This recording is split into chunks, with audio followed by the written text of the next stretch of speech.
로마서 15장 7절에서 13절 말씀입니다.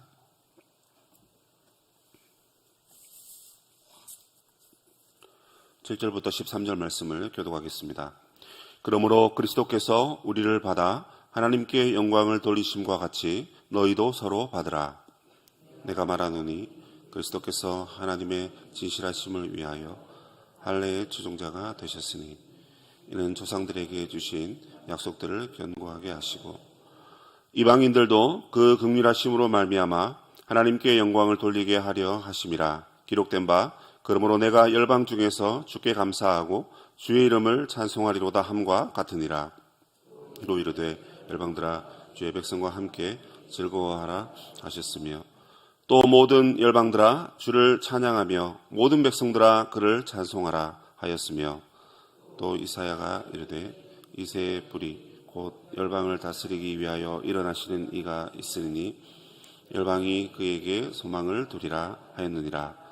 소망의 하나님이 모든 기쁨과 평강을 믿음 안에서 너희에게 충만하게 하사 성령의 능력으로 소망이 넘치게 하시기를 원하노라.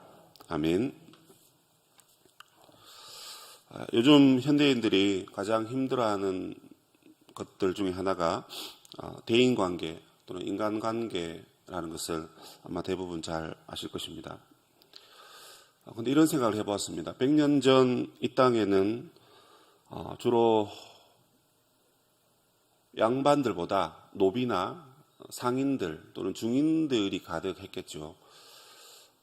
그러다 보니까 이 사회를 지배하는 사람들은 5%, 10% 정도밖에 되지 않는 그리고 양반들의 힘에 의해서 이렇게 움직여지니까 대인관계가 물론 그때도 어렵겠지만 지금보다는 덜 어려웠지 않았을까. 왜냐하면 주종관계가 이미 다 사회 전반적으로 성립이 되어 있기 때문에 그렇게 인간관계가 어렵지는 않았지 않았을까. 천지가 개벽되어도 내가 하루아침에 양말이 되는 것은 거의 불가능한 것과 같으니까 아예 그냥 포기하고 살았다는 거죠. 그러나 여러분 우리가 이제 개화가 되고 이제 우리의 어떤 신분이 많이 변하면서 평등한 사회가 되었지 않습니까? 우리 한국 사람들이 여러분 성을 가지게 된 그 시기가 여러분 그렇게 오래되지 않았습니다. 그죠? 그래서 옛날에는 그냥 갑돌이, 갑순이 이렇게 부르고 성조차도 없었다고 하잖아요. 그런데 이름을 가지고 이제 우리 신분이 이렇게 변화되고 평등해지니까 이제 이 사회가 여러 가지 인간적인 갈등에 놓이게 되는 것 같습니다.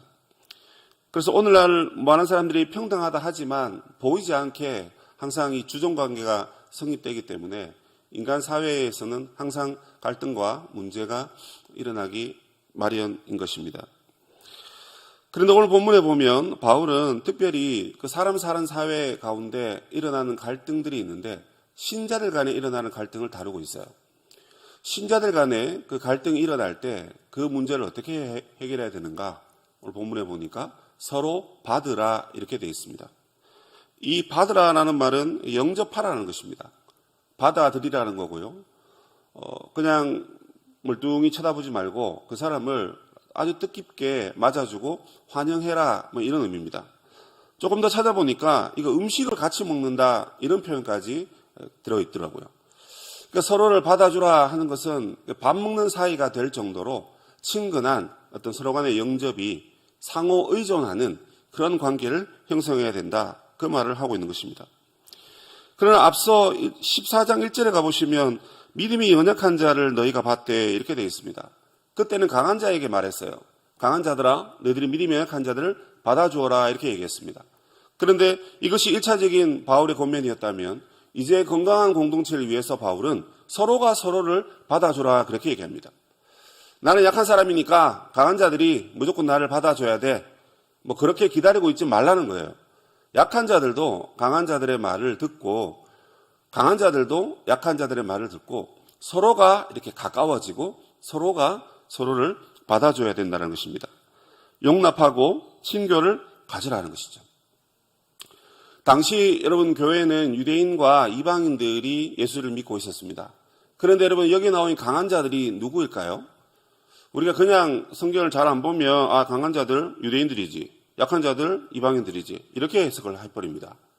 그러나 본문을 14장부터 이렇게 쭉 연결해서 보시면 이 강한 자들은 이방인 유대인들입니다. 왜냐하면 그 당시에 이들은 두 가지 문제를 가지고 지금 계속 다투고 있잖아요. 그 중에 하나는 뭐냐면 이 고기를 먹을 것인가 말 것인가, 그리고 날짜를, 그러니까 절기를 지킬 것인가 말 것인가, 이 두 가지입니다. 이 고기를 왜 먹지 말아야 되냐 또는 먹어야 되냐 이렇게 말했을까요? 당시에 시중에 유통되는 모든 고기는 우상에게 한번 절하고 난 다음에 한번 드려졌다가 대파하는 겁니다. 뭐 대량으로 여러분 우상에게 드렸던 고기를 나 혼자 다 먹지 못하지 않습니까? 그래서 밖에 내다 팔고 많은 사람들이 그것을 즐겨서 사서 먹었습니다. 그런데 여러분 그 고기를 먹는 문제 때문에 이제 서로 갈등이 생기는 거죠. 근데 태어날 때부터 계속 이방 사회에 살아왔고 그 문화에 살아왔던 이 이방인 그리스도인들은 그 고기를 사 먹는 것이 크게 문제가 되지 않았습니다. 그래서 다수가 그 부분을 이게 무슨 문제냐 그렇게 말했던 거죠. 그래서 많은 무리들, 즉 강한 자들은 이방인 그리스도인이었습니다. 반대로 유대인들은 여러분 레위기 11장이라든지 구약에 있는 모세오경을 중심으로 철저하게 율법을 지킨 사람들이었습니다. 굽에 갈라진 것을 먹지 않고 비늘이 있는 것을 먹지 않고 뭐 기타 등등 열심히 지켰죠. 그래서 예수 믿고 난 다음에도 여전히 그들의 어떤 생활이, 습관이 또 배워온 대로 그렇게 살았기 때문에 이게 하루아침에 고쳐지지 않는 것입니다.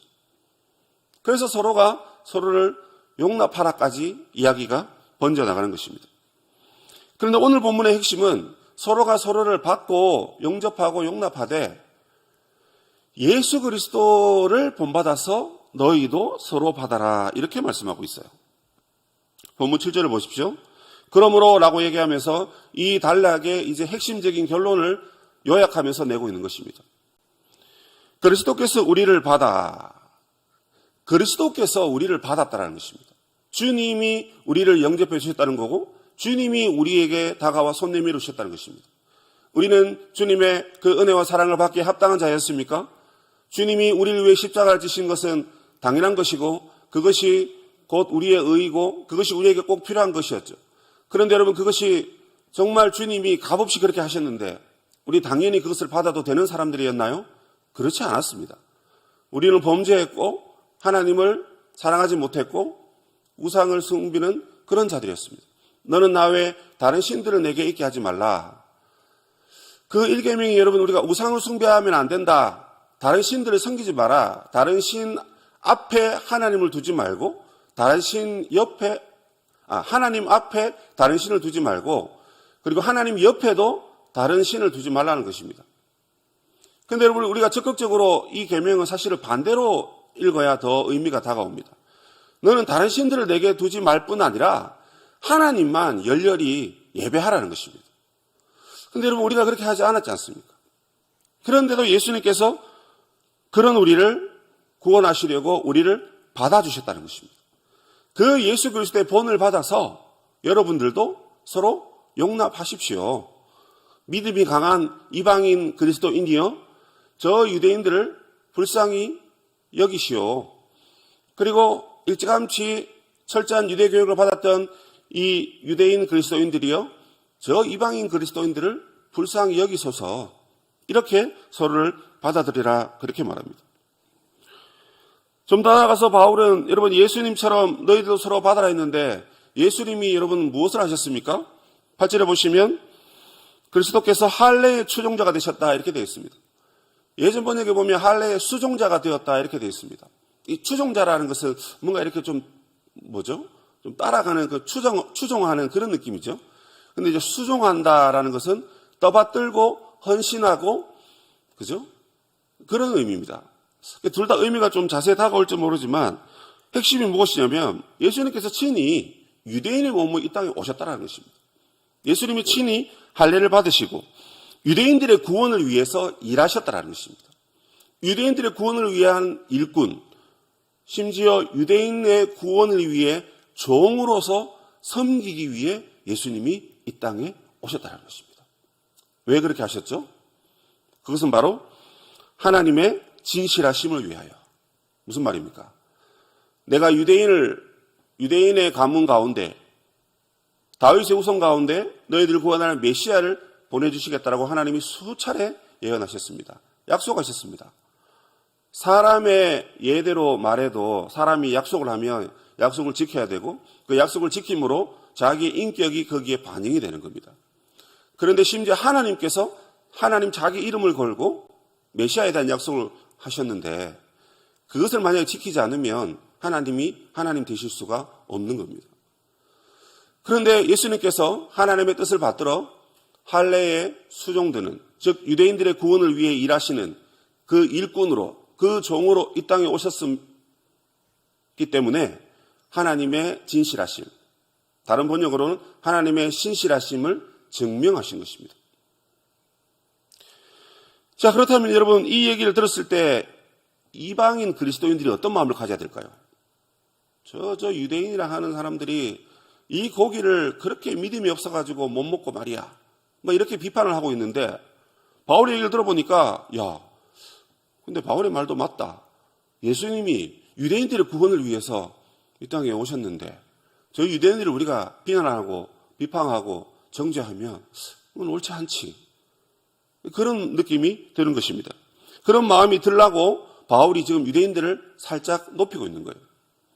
그리고 예수님의 본을 받으라고 말씀하시면서 예수님이 유대인들의 구원을 위해서 먼저 오셨다는 것입니다. 이스라엘의 잃어버린 양들을 구원하시기 위해서 예수님이 수종자가 되었다, 종이 되었다, 그 얘기를 하고 있는 것입니다. 이 얘기만 하면 아마 이 이방인들이 기분이 나빴겠죠? 그래서 바울이 아주 이게 지혜롭게 9절에 이방인들도 그 긍휼하심으로 말미암아 이렇게 또 얘기합니다. 이방인들도 긍휼하심을 얻게 하시려고 예수께서 오셨다는 것입니다. 자, 여러분 이 부분에서 우리가 무릎을 탁 칠 수밖에 없어요. 손을 이렇게 탁 칠 수밖에 없어요. 예수님이 이렇게 여러분 우리를 하나 되게 하시려고 오셨다는 것입니다. 예수님은 여러분 유대인들의 구원을 먼저 이루기 위해서 오셨을 뿐만 아니라 그 유대인들의 구원이 완성되어야만 또 예수께서 할례의 수종자로 오셔야만 이방인들에게 여러분 긍휼과 자비가 전해진다라는 것입니다. 이방인들에게 이 구원의 은혜가 흘러간다라는 것입니다. 그래서 너희들도 유대인들이 아니었다면 율법이 가리키는 메시아를 깨닫지 못하고 말씀이 지목하는 그 그리스도를 너희들이 만나지 못했을 것이다. 그래서 그 유대인들을 구원하신 예수께서 유대인들의 구원을 먼저 하시고 그 다음에 그 구원이 흘러 너희들에게 긍휼과 자비를 베풀게 되었다. 그래서 하나님께 영광을 돌리시려고 예수께서 친히 할례의 일꾼, 할례의 추종자로 또는 수종자로 이 땅에 오셨다. 여러분 이렇게 말하는 것입니다. 그러니까 여러분 예수님께서 오신 것은 양쪽을 다 이렇게 만나서 화해시키기 위해서 주님이 이 땅에 오셨다는 것입니다. 그런데 여러분 유대인과 이방인이 이렇게 하나 되지 못하고 남녀가 하나 되지 못하고 인종이 다르고 문화가 다르고 생각이 다른 이 사람들이 하나 되지 못한다는 것은 너무너무 안타까운 일인 것입니다. 예수님께서 여러분 이방인들의 구원을 위해서도 이 땅에 오셨다라는 그 말은 지금 내가 지어낸 말이 아니라 바울은 구약의 성경 구절 4군데를 인용하면서 이미 하나님께서 구약에서 예언한 것이다 이렇게 말합니다. 이 부분에서 역시나 이방인들도 뒤통수를 얻어맞는 그런 충격을 아마 받았을 것입니다. 아니 우리의 구원을 위해서 내가 믿으면 그냥 내가 믿은 건 줄 알았는데 하나님께서 이미 수천 년 전에 구약의 예언을 통해서 예언하셨다고? 여러분 이 4가지를 인용을 하는데요. 2개의 본문은 이 성문서이고 나머지 하나는 율법 그리고 나머지 하나는 선지서입니다. 무슨 말입니까? 구약 전체에 이방인들의 구원을 향한 하나님의 계획이 담겨져 있다는 것입니다. 가장 먼저 얘기하는 것이 여러분 신명기입니다. 모세가 전쟁에서 승리하고 난 다음에 그 승리를 이방인들 중에서 너희들이 하나님의 이름을 찬양할 것이다. 이런 예언을 합니다. 그리고 이제 사무엘 하죠. 사무엘 하는 다윗의 고백입니다. 다윗이 여러분 전쟁 가운데 승리하고 난 다음에 이방인들 가운데 역시나 하나님의 이름을 찬양한다라는 말을 해요. 뿐만 아니라 시편 말씀에는 이제 모든 열방들아 주를 찬양하라 그렇게 얘기합니다. 이 모든 열방들이 뭡니까? 유대인과 이방, 이방인이 들어간 것을 얘기하는 것이죠. 그리고 마지막에 이사야서 말씀은 이새의 뿌리에서 한 사람이 나오는데 그 사람의 통치를 받음으로 말미암아 우리 모두 다 그에게 소망을 두고 그리고 그로 말미암아 하나님을 찬양하게 되는 그 말씀을 설명하고 있어요. 이 네 가지 말씀을 들었을 때 여러분 이방인들의 마음이 어땠을까요? 매우 감격스럽지 않겠습니까? 왜 하나님은 유대인에게 먼저 복음을 주시고 왜 유대인을 더 귀하게 보시고 그 유대인들이 절에서 지금 기고만장하고 어깨에 힘이 들어가고 그러고 있는데 왜 우리를 하나님이 먼저 구원하지 않으시고 유대인들을 먼저 저렇게 하셨지? 서운한 마음이 들고 또 소외된 마음이 들 수도 있어요. 근데 이것은 하나님의 계획이었던 것입니다. 하나님께서 이스라엘 백성들을 먼저 제사장 나라로 삼으셨습니다. 이스라엘 백성들을 세계가 다 내게 속하였나니 하시면서 하나님의 소유로 하나님의 나라로 세우셨죠. 하나님께서 아브라함에게 약속을 주실 때 자손과 땅에 대한 약속을 주셨어요. 그리고 또 한 가지가 뭡니까? 너로 말미암아 세상 모든 민족이 복을 얻을 것이다. 모든 족속들이 너로 말미암아 복을 얻을 것이다. 그 약속을 주셨습니다. 너에게는 자손과 땅을 주는데 너에게 준 그 자손과 땅을 통해서 온 민족에게 복을 전한다. 이게 뭡니까? 온 민족을 바로 하나님 나라로 삼겠다라고 창세기 12장 1절, 2절, 3절에서 말하고 그리고 출애굽기 19장 5절에서 6절에도 똑같은 세계가 다 내게 속하였다는 그 말을 해주고 계십니다. 자, 이 정도 오면 바울의 말을 이방인들이 무시할 수 없고 난 모르겠다, 이해 못하겠다 그렇게 말할 수가 없어요. 성경 전체에서 이방인들의 구원을 위해서 하나님이 이렇게 미리 예언하시고 또 우리의 구원을 위해서 유대인의 몸에서 메시아가 나게 하시고 그리고 그 메시아가 우리에게 긍휼을 더함으로써 우리를 구원하셨다니 알고 보니까 유대인과 이방인은 한 형제구나. 야곱과 에서가 한 형제이듯이 우리는 한 형제구나. 그러니까 우리 간에 불화가 있어서도 안 되고 다툼이 있어서도 안 되고 문제가 있다면 성경적인 방법으로 서로 사랑으로 용납하고 이 문제를 잘 해결해야 되는구나. 이런 결론에 여러분 우리가 이르게 되는 것입니다. 그래서 바울은 마지막에 소망의 하나님에 관한 말씀을 13절에 고백합니다. 소망의 하나님이 모든 기쁨과 평강을 믿음 안에서 너희에게 충만하게 하사. 제발 이제 로마 교회 공동체가 기쁨과 평강이 넘치기를 바랍니다. 이렇게 말하는 거예요. 공동체의 기쁨과 평강, 그걸 누가 주시냐는 거예요. 이렇게 우리의 구원을 위해서 예수님을 보내시고 그리고 우리의 구원을 위해 예언해 주신 하나님께 소망을 둠으로 우리는 기쁨과 평강을 누릴 수 있다는 것입니다. 그렇기 때문에 여러분들은 예수 그리스도를 믿는 믿음 안에서 성령의 능력으로 이 소망이 충만해지기를 바랍니다. 그렇게 말하고 있습니다. 교회의 여러분 평안은 이렇게 성삼위 하나님의 도우심과 인도하심으로 가능한 겁니다. 우리의 소망을 하나님께 두어야 하고요. 우리가 한 형제 자매임을 예수 그리스도를 믿는 그 믿음 안에서 여러분 날마다 확인해야 되는 것입니다. 또한 성령께서 우리에게 충만하게 임재하심으로 말미암아 날마다 싸우고 헐뜯고 무시하고 비판했던 우리의 마음들이 여러분 녹아지고 합해지고 하나가 되는 것입니다. 우리의 혈과 육으로 어떻게 여러분 이웃을 용납하고 사랑할 수 있겠습니까? 나는 이거 아니면 안 돼. 그 사람은 그래 나도 이거 아니면 안 돼. 이렇게 목숨 걸고 싸우는데 어떻게 여러분 우리가 하나 될 수가 있겠습니까? 성령께서 우리 안에 계셔서 성령의 능력으로 우리를 사로잡아 주실 때 여러분 교회는 하나가 될 수가 있는 것입니다. 성도 여러분, 교회를 세운다는 것은 우리가 이 세상을 떠나는 그 순간까지 계속해서 우리가 힘써야 할 일인 줄로 압니다. 교회 안에는 매우 다양한 사람들이 있죠. 많이 배운 사람, 그렇지 못한 사람, 건강한 사람, 또 그렇지 못한 사람, 부한 사람, 그리고 그렇지 못한 가난한 사람, 어린아이도 있고 어른도 있고 남자도 있고 여자도 있습니다. 우리나라에는 경상도 사람도 있고 전라도 사람들도 있죠. 저희 세대만 해도 이런 구분이 크게 의미가 되지 않지만 이 지역에 대한 구분은 어쩌면 또 큰 하나의 구분점이 되는 것 같습니다. 그런데 여러분, 우리는 모두 다 하나님께 소망을 둔 예수 공동체, 성령 공동체인 것을 여러분 우리가 깨달으셔야 됩니다. 참 좋죠. 하나님 나라 백성 공동체, 예수 사랑 공동체, 성령의 능력으로 똘똘 뭉쳐진 공동체. 말만 해도 참 너무 행복하지 않습니까? 기쁨과 여러분 소망이 여러분 그냥 자연스럽게 흘러나오는 것 같지 않습니까? 근데 이렇게 우리가 고백하면서, 신앙 고백은 이렇게 하면서 우리가 서로를 받아들이지 않는다면 여러분, 우리는 하나님의 뜻대로 살지 않는 것이죠. 너희들이 서로 사랑하라 했습니다. 그러면 세상이 너희가 내 제자인 줄 알리라 했습니다.